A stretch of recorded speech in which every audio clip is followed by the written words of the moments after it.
ఉన్న నందమూరి నగర్లో 2 కోట్లు, 1,50,00,000 రూపాయలు చెప్తున్నాడు. అబ్బా! అంటే దాని వాల్యూ ఎట్లుందో చూడండి. అవును. మధ్య తరగతికి ఆ రోజు నుంచి మేము నా కళ్ళెదురుగుండా ఆ టైంలో నేను 2,000 అద్దె కట్టేవాడిని. 2,000 అద్దె కట్టేటటువంటి సిచ్యుయేషన్లో అప్పటికి సిటీ కేబుల్ కదా, 600 అద్దె నాది. 600 అద్దెలో ఉన్నటువంటి నేను 15,000 దాకా అద్దె కడతానే ఉన్నా.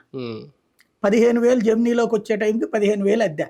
ఆ తర్వాత జెమినీలో 1,00,000 శాలరీ ఇచ్చినప్పుడు ట్యాక్స్ ఎక్కువ పోతుందని చెప్పి అప్పుడు ఆడిటర్ని అడిగితే మీరు ఇల్లు కొనుక్కోండి, దాని ద్వారా మీకు ఎగ్జామ్షన్ ఉంటుంది అన్నప్పుడు నేను కొనుక్కున్న ఇల్లు. అది ఎప్పటికీ దాదాపుగా జెమినీ న్యూస్కి ఇన్ఛార్జిగా వెళ్ళినటువంటి టైం అంటే 2012.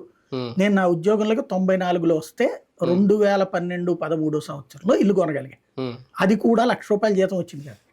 లేకపోతే అసలు ఇల్లు అనేది నా జీవితంలో సాధ్యమా? ఆ ఇల్లు తీసుకున్న రోజు నాకు బాగా గుర్తు. మా నాన్న గట్టిగా దగ్గరికి తీసుకుని భావోద్వేగానికి గురాడు. ఏంటంటే ఒకప్పుడు మాకు తెనాల్లో సొంత ఇల్లు ఉండేది, చాలా పెద్ద ఇల్లు ఉండేదట. అది నేను పుట్టేటప్పటికే లేదు. అది అప్పటి నుంచి మా జీవితంలో సొంత ఇల్లు అనేది లేదు, కలగా మిగిలిపోయింది. మా నాన్న బ్రతికున్నంత వరకు వల్లగాలేదు, ఆయనకి వేరేగా తీద్దామన్నా కూడా వల్లగాలేదు.